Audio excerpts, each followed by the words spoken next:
వాళ్ళు ఓటు హక్కు లేని పసిపిల్లలే కావచ్చు, కానీ రేపటి తెలంగాణ భవిష్యత్తుకు పునాదులు.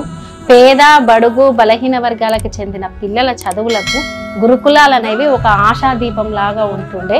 ఈరోజు ఆ పిల్లల తల్లిదండ్రుల పరిస్థితి ఎట్లంటే, రేపు మా పిల్లల పరిస్థితి ఏంది, వాళ్ళ భవిష్యత్ ఏంది అని భయాందోళనలకు గురయ్యే పరిస్థితుల్లో ఉన్నారు.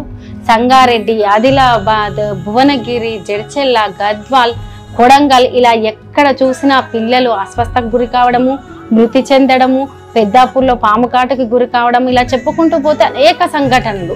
అసలు విద్యాశాఖ మంత్రి ఎక్కడ స్పందనేది? వాళ్ళు ఓటు హక్కు లేని పసిపిల్లలే కావచ్చు, కానీ రేపటి తెలంగాణ భవిష్యత్తుకు పునాదులు. పేద బడుగు బలహీన వర్గాలకు చెందిన పిల్లల చదువులకు గురుకులాలు అనేవి ఒక ఆశాదీపం లాగా ఉంటుండే. ఈరోజు ఆ పిల్లల తల్లిదండ్రుల పరిస్థితి ఎట్లంటే, రేపు మా పిల్లల పరిస్థితి ఏంది, వాళ్ళ భవిష్యత్ ఏంది అని భయాందోళనలకు గురయ్యే పరిస్థితుల్లో ఉన్నారు.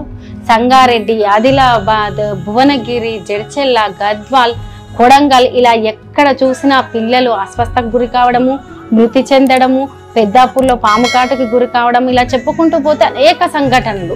అసలు విద్యాశాఖ మంత్రి ఎక్కడ స్పందనేది?